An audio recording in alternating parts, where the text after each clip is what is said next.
গল্পটি পুরোটা মন দিয়ে শেষ পর্যন্ত শুনবেন। আমার স্বামী রোজ শহর থেকে আমার জন্য পান নিয়ে আসতো, আর আমি সেটা খুব ভালোবেসে খেয়ে নিতাম। কিন্তু তারপর আমি অজ্ঞান হয়ে যেতাম। সকালে যখন জ্ঞান ফিরত তখন আমার সারা কাপড় ভিজে থাকতো। একদিন আমি ওর নিয়ে আসা পানটা ফেলে দিই আর অজ্ঞান হয়ে যাবার ভান করে শুয়ে থাকি।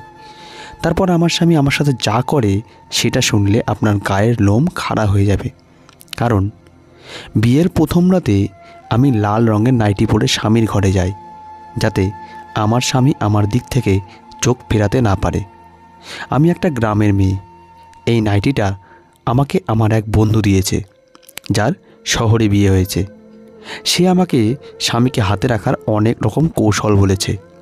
আমার স্বামী সোহান ঘরে ঢুকে আমার নাইটি সুইটটা দেখে থমকে দাঁড়ায়। ও তো আমাকে গ্রামের একটা সাধারণ মেয়ে ভাবে। সোহানের সামনে নাইটি পরে থাকতে আমার খুব লজ্জা লাগছিল, কিন্তু এখন ও আমার স্বামী, আমাকে ওর মন জয় করতেই হবে। আমার বিয়ে নিয়ে অনেক স্বপ্ন ছিল, আর আজকে রাতটার জন্য আমি বহুদিন ধরে অপেক্ষা করছিলাম।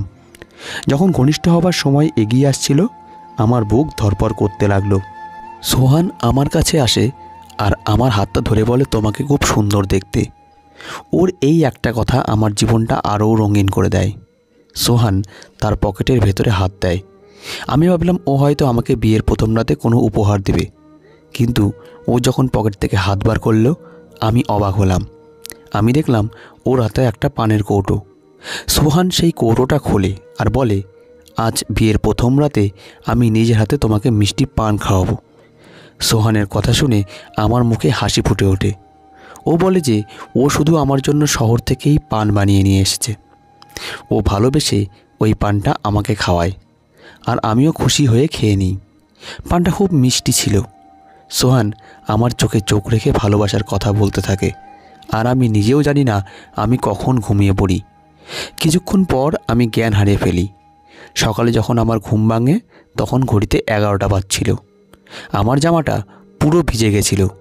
আমি ভাবতে লাগলাম, যেই রাতের জন্য আমি এতদিন ধরে অপেক্ষা করেছিলাম, সেই রাতে আমি কি করে ঘুমিয়ে পড়লাম। তারপর আমার সোহানের কথা মনে পড়ল। কে জানে ও কি মনে করলো কি না। আমার জামাটা ভিজলো কি করে? সোহান ঘরে ছিল না। আমি চটপট জামা কাপড় ছেড়ে স্নান টান করে তৈরি হয়ে নিলাম। আমি যখন চুল আঁচড়াচ্ছিলাম তখন সোহান ঘরে ঢোকে। তার মেজাজ খুব খারাপ ছিল। সে কোনো কথা বলল না। আমি যখন ওর সাথে কথা বলার চেষ্টা করি, ও খুব রেগে যায়। এটা আমার অসহ্য লাগে। আমি ঠিক করলাম আমি যেভাবেই হোক ওর রাগ ভাঙাবো। ও ঘর থেকে চলে যাওয়ার পর আমার মাসি, যে এখন আমার শাশুড়ি, আমার ঘরে আসেন। আমার চোখে জল দেখে উনি জিজ্ঞাসা করেন, কি হয়েছে বৌমা? আমি বললাম যে আমি সোহানকে রাগিয়ে দিয়েছি মা। মা বলে, আমি এক্ষুনি ওর সাথে কথা বলছি। কিন্তু আমি মাসির হাত ধরে তাকে অনুরোধ করি সে যেন সোহানকে কিছু না বলে, না হলে ও আরও রেগে যাবে। আমার কথা শুনে মাসি চুপ করে যায় আর বলে, ছোট ছোট ব্যাপারে অভিমান করো না। কয়েকটা দিন সোহানের সাথে থাকলে তুমি ওর স্বভাবটা খুব ভালো করে বুঝতে পারবে। আমি মাসির কথা শুনে মনে জোর পাই। মা বাবার আদরের মেয়ে হওয়ার সাথে সাথে আমি মাসিরও খুব আদরের। আমার ছোটোবেলা থেকে ইচ্ছে ছিল আমার বিয়ে যেন মাসির ছেলে সোহানের সাথে হয়। আমার বয়স যখন 15, তখন মাসি আমার সাথে দেখা করতে আসে আর আমাকে মিষ্টি মুখ করায়। আমি খুব খুশি ছিলাম, কারণ মাসি আমাকে খুব ভালোবাসত। তাই মা বাবাও এই বিয়েতে আপত্তি করেনি। সোহান শহরে একটা ভালো চাকরি করে। সে সকালবেলা কাজে বেরিয়ে যেত আর রাতে বাড়ি ফেরে। ছেলের রোজগারের টাকা দিয়ে মাসি গ্রামে একটা বড় বাড়ি তৈরি করে। আমার আর সোহানের অনেক বছর দেখা হয়নি, কারণ ও বেশিরভাগ সময় শহরে থাকতো। যখন বাড়ি আসতো তখন আমাদের গ্রামে আসারও সময় পেত না। আমাদের বিয়ে ঠিক হবার পরেও ও আমার সাথে দেখা করতে আমার গ্রামে আসেনি। এটা নিয়ে আমার মনে অনেক প্রশ্ন জাগে। একদিন যখন মাসি আমাদের সাথে দেখা করতে আমাদের গ্রামে আসে, তখন আমি তাকে কথায় কথায় জিজ্ঞেস করি যে সোহান কেন আমাদের গ্রামে আসে না। মায়ের কানে যখন এই কথাটা যায়, তখন মা আমাকে একটা চড় মারে আর বলে, তোর লজ্জা করে না নিজের হবু স্বামীকে নিয়ে এসব প্রশ্ন করতে? মাসি মুচকি হেসে বলে, কেন আসবে না? ওর যখন সময় হবে ও নিশ্চয়ই আসবে। ও ওর গায়ে এখন শহরের হাওয়া লেগেছে। আজকাল খুব কম কথা বলে। ও আর আগের মতন নেই, খুব গম্ভীর হয়ে গেছে। মাসির কথা শুনে মা বলে, যখন ছেলেদের উপর সংসারের দায়িত্ব এসে পড়ে তখন তারা এরকম গম্ভীর হয়ে যায়। আমার মেয়ের এখনও বুদ্ধিশুদ্ধি হয়নি, যা মনে আসে তাই জিজ্ঞেস করে বসে। মা রেগে আমার দিকে তাকায়, আর আমি ওখান থেকে উঠে নিজের ঘরে চলে আসি। মাসি চলে যাওয়ার পর মা আমাকে অনেক কথা শোনায়। মা কত কী না বলল, কিন্তু আমার কোনো কথাই কানে এলো না, কারণ আমি তখন নিজের খেয়ালে মগ্ন ছিলাম। আমি এই ভেবে খুশি ছিলাম যে আমার হবু স্বামী একজন শহরের লোক। শহরে গিয়ে থাকা আমার অনেক দিনের ইচ্ছে। মাসি বিয়ের জোগাড়যন্ত্র করার জন্য 1 বছর সময় চেয়ে নেয়, আর এই 1 বছর আমি শুধু স্বপ্ন দেখতে থাকি। তখন কি আর আমি জানতাম যে একদিন আমার সব স্বপ্ন ভেঙে চুরমার হয়ে যাবে। সোহানের সাথে আমার বিয়ে সব রীতিনীতি মেনে সব ধুমধাম করে হয়। বিয়ের পর আমি মায়ের থেকে বিদায় নিয়ে সোহানের সাথে মাসির গ্রামে চলে আসি। মাসি আমাকে পেয়ে খুব খুশি ছিল, কিন্তু বিয়ের প্রথম রাতে ঘুমিয়ে পড়ার জন্য সোহান আমার উপর খুব রেগে গেছিল। সে সারাদিন আমার সাথে কথা বলেনি। আমি সারাদিন ওর পেছন পেছন ঘুরতে থাকি, কিন্তু ও আমার দিকে ফিরেও তাকায় না। সোহান ছাদে গিয়ে বসে রইল, আর গ্রামের মেয়েদের ছাদে যাওয়া বারণ, তাই আমি ওর পেছন পেছন ছাদে যেতে পারিনি। ও রাতের বেলা ঘরে আসে, তখন আমি কেঁদে কেঁদে চোখ ফুলিয়ে ফেলেছি। ও আমার পাশে এসে বসে আর বলে, আমাকে ক্ষমা করে দাও, আমার খুব মাথা গরম হয়ে গেছিল। কাল আমি তোমার কাছে বসেছিলাম, আর তুমি এমন ঘুমোলে যে তোমাকে আমি কতবার ডাকলাম, কিন্তু তুমি উঠলেই না, তাই আমি রেগে গেছিলাম। আমি জানতাম যে দোষটা আমারই, তাই আমি সোহানের কাছে ক্ষমা চেয়ে নিলাম, আর ওকে কথা দিলাম যে এরপর থেকে এমনটা আর কোনো দিনও হবে না। ও খুশি হয়ে আমার লম্বা চুলের প্রশংসা করতে লাগলো। আমি ভাবি, সোহান সারাদিন এত রেগেছিল, আর এখন হঠাৎ এর আচরণ এমন বদলে গেল কি করে। ও আজ আবার মিষ্টি পান বার করে আমাকে খাওয়ায়, আর বলে, পান খেলে তোমার ঠোঁটটা লাল হয়ে যায়, তোমার সুন্দর ঠোঁটটা আরও সুন্দর হয়ে ওঠে। এমন মিষ্টি করে ও কথাটা বলে যে আমি লজ্জায় লাল হয়ে যাই। সোহান আমার হাতটা ধরে কিছু একটা বলছিল, কিন্তু আমি কিছুই বুঝতে পারছিলাম না। কিছুক্ষণ পর আমি এই পৃথিবী থেকে অনেক দূরে চলে যাই। আমার যখন জ্ঞান আসে তখন আমি দেখি দুপুর 12টা বাজে। আমি চটপট উঠে বসলাম। আমার মনে হলো সোহান নিশ্চয়ই আজ আবার খুব রেগে গেছে, কিন্তু আমি এটা বুঝতেই পারছি না যে রাতে আমার এত গভীর ঘুম কী করে আসছে। আমার জামাকাপড় পুরো ভিজে গেছিল, আমার শীত করছিল। আমি স্নান টান করে যখন ঘরের বাইরে গেলাম, তখন দেখি সোহান আমার মাসিকে বলছে, তুমি এই কেমন মেয়ের সাথে আমার বিয়ে দিয়েছ, এর তো ঘুম থেকে ওঠার কোনো সময় ঠিক নেই, এর সাথে আমি সারা জীবন কী করে কাটাবো। ও এটাও জানে না যে গ্রামের মেয়েদের সকালবেলা উঠে বাড়ির কাজকর্ম করতে হয়। তুমি সাত সকালে উঠে বাড়ির সব কাজ করছো, আর উনি মহারানীর মতন ঘুমোচ্ছেন। এরকম চলতে থাকলে আমি আর বেশি দিন তোমার এই বঞ্চিকে এই বাড়িতে রাখবো না। এসব কথা শুনে আমি একটু ঘাবড়ে যাই। আমি ভাবিনি যে আমার স্বামী এতটা কঠিন হতে পারে। আমার আর দাঁড়িয়ে এর পরের কথাগুলো শোনার মতো সাহস হলো না। আমি রান্নাঘরে চলে গেলাম। মাসি সত্যি সকাল থেকে উঠে অনেক কাজ করেছে। রান্নাঘরটা পুরো পরিষ্কার ছিল, আর দুপুরের খাবারটাও বানানো হয়ে গিয়েছিল। আমি সোহানের সাথে সাথে মাসির চোখেও খারাপ হয়ে যাচ্ছি। আমার নিজের উপর খুব রাগ হয়। কে জানে আমার কি হয়েছে। আমি সারা ঘর ঘুরে দেখি বাড়ির সব কাজ ছাড়া হয়ে গেছে, তাই হয়তো সোহান আজ একটু বেশি রেগে গেছে। সোহান ছাদে চলে যায় কারণ সে জানতো আমি তার পেছন পেছন ছাদে যেতে পারবো না। আমি সারাদিন খুব কান্নাকাটি করি। যে সুখের জন্য আমি 1 বছর ধরে অপেক্ষা করেছি, আজ আমি সেটা পেয়েছি, কিন্তু নিজের দোষে সেটাকে হারাচ্ছি। না, আমি সোহানের কাছাকাছি যেতে পেরেছি না, ওর মন জয় করতে পেরেছি। আজ ওর কথা শুনে আমি ভালো করেই বুঝতে পেরেছি যে আমি আর কোনো ভুল করলে ও আমাকে বাড়ি থেকে বের করে দেবে। গ্রাম থেকে বারবার আমার মায়ের ফোন আসছিল। মা বলছিল 1 সপ্তাহের জন্য আমার বাপের বাড়িতে গিয়ে থাকতে। বিয়ের নিয়ম অনুযায়ী বিয়ের পর মেয়েদের 1 সপ্তাহের জন্য তাদের বাপের বাড়িতে গিয়ে থাকতে হয়, কিন্তু আমি যেতে চাইছিলাম না, কারণ সোহান আমার ওপর এমনিতেই রেগেছিল। তার উপর যদি আমি বাপের বাড়ি চলে যাই, তাহলে ও হয়তো আর কোনো দিন আমার সাথে কথাই বলবে না। রাতের বেলা সোহান ঘরে আসে। আমিও অবাক হয়ে গেলাম এই দেখে যে ও হঠাৎ এত ভালো কী করে হয়ে গেল। আমার পাশে বসে আমাকে জিজ্ঞাসা করে, তোমার মা কেন ফোন করেছিল? আমি সব কথা ওকে বলি। ও বলে, ভালো কথা, তুমি চলে যাও, না হলে তোমার মা বলবে আমি তোমাকে যেতে দিচ্ছি না। কাল থেকে আমার অফিস শুরু হয়ে যাবে। আমি ভোরবেলা বেরিয়ে যাব আর রাতে বাড়ি ফিরব। তুমি 1 সপ্তাহ ওখানে কাটিয়ে এসো, আর মাকেও তোমার সাথে নিয়ে যাও। আমার সোহানের থেকে দূরে থাকতে ইচ্ছে করছিল না, কিন্তু আমার সাহস হচ্ছিল না ওকে না বলার। তাই আমি রাজি হয়ে গেলাম। ও আবার মিষ্টি পান বার করে আমার মুখে ঢুকিয়ে দেয় আর বলে, তুমি এটা আস্তে আস্তে খাও, কোনো তাড়া নেই। এটা শহর থেকে আনা খুব ভালো পান। এটা খেলে তোমার ঠোঁটটা লাল হয়ে যাবে আর তুমি খুব সুন্দর দেখাবে। সোহানের এরকম পরিবর্তন আমাকে অবাক করে দেয়। ও বাইরে যতটা কঠিন, ভেতরে ততটাই নরম। ও ভালোবাসতে জানে, আর ওর রাগ হওয়াটাই স্বাভাবিক। আমার ভুলের জন্যই ও রেগে যায়। সোহান বলে, আমি মাকে বলে আসছি যে তুমি কাল তোমার গ্রামে যাবে, ততক্ষণ তুমি আমার জন্য অপেক্ষা করো।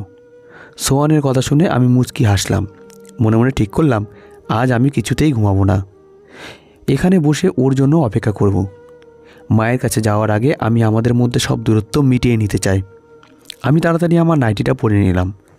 কাছে আমার ছবি দেখে আমি অবাক হলাম। ও ঠিক বলেছিল, আমার ঠোঁটটা পুরো লাল হয়ে গেছে। আমি বিছানায় বসে সোহানের জন্য অপেক্ষা করতে লাগলাম, কিন্তু সোহানের ফিরে আসার আগেই আমি ঘুমিয়ে পড়লাম। সকাল 11টায় যখন আমি চোখ খুললাম, তখন সোহান কাজে বেরিয়ে গেছে। ও অনেক ভোরবেলা বেরিয়ে যেত, কারণ শহর পৌঁছাতে 2 ঘন্টা লাগতো। আমার কান্না পাচ্ছিল। আমার বিয়ের 1 সপ্তাহ হয়ে গেল, কিন্তু এখনও আমি সোহানের সাথে কোনো সম্পর্ক তৈরি করতে পারিনি। ওর রাগ হওয়াটাই স্বাভাবিক। আমি বুঝতে পারছি না আমার জামাকাপড় এত ভিজে গেল কী করে। আমি যখন ঘর থেকে বেরিয়ে এলাম, তখন দেখলাম মাসি গ্রামে যাওয়ার জন্য তৈরি হয়ে বসে আছে। মাসি আমাকে দেখে বলে, সোহান তো বেরিয়ে গেছে, এখন আমাদেরকে গ্রামের জন্য রওনা দিতে হবে। আমি মাসির সাথে গ্রামে রওনা দিলাম, কিন্তু আমার মনটা সোহানের সাথে শহরে চলে গেছিল। আবার আমার ওর সাথে 1 সপ্তাহ পর দেখা হবে। আমার বাড়ির লোকেরা আমাকে দেখে খুব খুশি হয়। সব থেকে বেশি খুশি হয় আমার ছোট বোন। সারা গ্রাম জেনে গেছিল যে আমি বাড়িতে আসছি, তাই গ্রামের মহিলারা একজোট হয়ে আমাকে দেখতে আসে। আমাদের এক প্রতিবেশীর মেয়ে অনিতার বিয়ে ছিল। সে আমার খুব ভালো বন্ধু ছিল, আর গ্রামে এসে আমি তার বিয়েতে আনন্দ করার সুযোগ পেয়ে যাই। গ্রামে খুব হই হুল্লোড় হচ্ছিল, কিন্তু আমার মনটা খারাপ ছিল। আমার সোহানের কথা বারবার মনে পড়ছিল। একটা অদ্ভুত ব্যাপার হলো, যবে থেকে আমি মায়ের কাছে এসেছি, তবে থেকে আমার একেবারে ঘুম আসছে না। আর সোহানের বাড়িতে আমার রোজ রাতে ঘুম চলে আসতো। আমি জেগে থাকার অনেক চেষ্টা করতাম, কিন্তু পারতাম না। হয়তো আমার সোহানের জন্য মন খারাপ হচ্ছে, তাই আমি এখানে ঘুমোতে পারছি না। মেহেন্দির দিন আমাদের পাড়ার মাসির ছেলের মুকেশ শহর থেকে আসে বোনের বিয়ে দেখতে। সে ছোটোবেলা থেকেই এই গ্রামে যাতায়াত করত। সে আমাকে দেখে আমার পিছন পিছন ঘুরতে থাকে। তার নজর সবসময় আমার উপর ছিল, আর এটা মনে হয় আমার মাসিও লক্ষ্য করেছিল। আমার খুব ভয় লাগছিল। এমনিতেই এখন সোহান আর আমার সম্পর্ক ভালো নয়, তার উপর যদি মাসি এসব দেখে, তাহলে আমার আর এই বাড়িতে জায়গা হবে না। তাই আমি বিয়েবাড়ি ছেড়ে নিজের বাড়িতে ফিরে আসছিলাম, কিন্তু মুকেশ আমার পিছু নেয়, আর রাস্তায় আমাকে থামিয়ে বলে সে আমাকে ভালোবাসে। আমি যদি চাই তাহলে সে আমার বাড়িতে বিয়ের প্রস্তাব পাঠাবে। আমি রেগে গিয়ে তাকে বলি সে আমার বিয়ে হয়ে গেছে, এরপর থেকে যেন সে এরকম কথা আর না বলে। আমার কথা শুনে মুকেশ বলে, শহরে আমার অনেক বড় বাড়ি আছে, গাড়ি আছে, আমি তোমাকে খুব সুখে রাখব। তুমি তোমার স্বামীকে ছেড়ে দিয়ে আমার সাথে চলো। আমি তোমাকে অনেক দিন ধরে ভালোবাসি। আমি কি আর জানতাম যে তোমার 16 বছর বয়সে বিয়ে হয়ে যাবে। আমি তাকে বলি যে আজ যা বলছে যে আমি শুনেছি, কিন্তু এরপর যেন সে এইরকম কথা মুখে না আনে, কারণ আমি আমার স্বামীকে খুব ভালোবাসি, আর তার একটা ভুলের জন্য আমার বদনাম হয়ে যেতে পারে। মুকেশ তখন ফিরে যায়, কিন্তু আমার পক্ষে অনিতার বিয়ে থাকা মুশকিল হয়ে পড়েছিল। মুকেশ খুব জেদ ধরেছিল, লুকিয়ে লুকিয়ে তার ফোনে আমার ফটো তুলছিল। যেমন তেমনভাবে একটা সপ্তাহ কাটিয়ে আমি মাসির সাথে আমার শ্বশুরবাড়ি ফিরে আসি। সোহান মনে হয় আজ তাড়াতাড়ি কাজ থেকে বাড়ি ফিরে এসেছে। আমরা দুপুরে বাড়িতে গিয়েই পৌঁছই। তখন সোহান বাড়িতেই ছিল। সোহানকে দেখে আমি খুব খুশি হই। আমি নিজের জিনিসপত্র রাখতে নিজের ঘরে যাই, আর সোহান তার মায়ের সাথে কথা বলতে তার ঘরে চলে যায়। আমি ভাবলাম কিছুক্ষণ মাসি আর সোহানের সাথে বসে গল্প করে আসি, তারপর বাড়ির কাজকর্ম সারব। তাই আমি ঘরের জিনিসপত্র রেখে মাসির ঘরের দিকে যাই। মাসির ঘরের বাইরে থেকে তার কথা শুনে আমার হাত পা ঠান্ডা হয়ে যায়।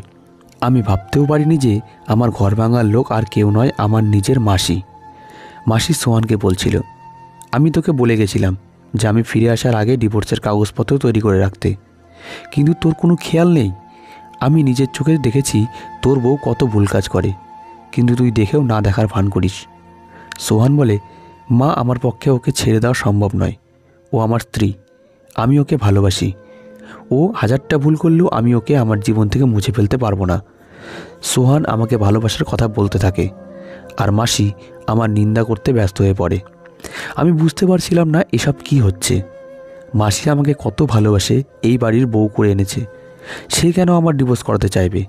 আর সোহান, যাকে আমার খুব কঠিন মনে হয়েছিল, সে বলছে সে আমাকে ভালোবাসে, আর আমার হয়ে তার মায়ের সাথে ঝগড়া করছে। আমার মনটা খুব অস্থির হয়ে ওঠে।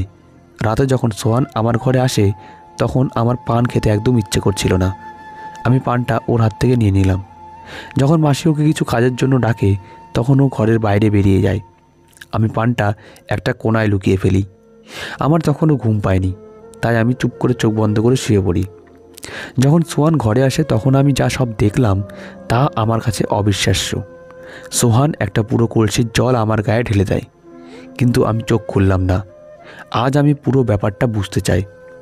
সোহান কারুর একটা নাম ধরে ডাকে, আর তাকে বলে, ভিতরে এসো। ও পুরোপুরি অজ্ঞান হয়ে গেছে। তারপর একটা সুন্দর দেখতে মেয়ে আমার ঘরে ঢোকে, আর এসে আমার খাটে সোহানের পাশে বসে। তারপর ওরা দুজনে খুব ঘনিষ্ঠ হতে শুরু করে। আমি আর সহ্য করতে পারছিলাম না। আমার গোটা গা ভিজে গেছিল, আর আমি ঠান্ডায় কাঁপছিলাম। আমি উঠে বসলাম। আমাকে উঠে বসতে দেখে দুজনে ভয় ভয় চোখে আমার দিকে তাকায়। আমি সোহানের দিকে তাকাই। তখন আমার এত রাগ হচ্ছিল যে আমার প্রাণ থেকে সব ভয় দূর হয়ে গেছিল।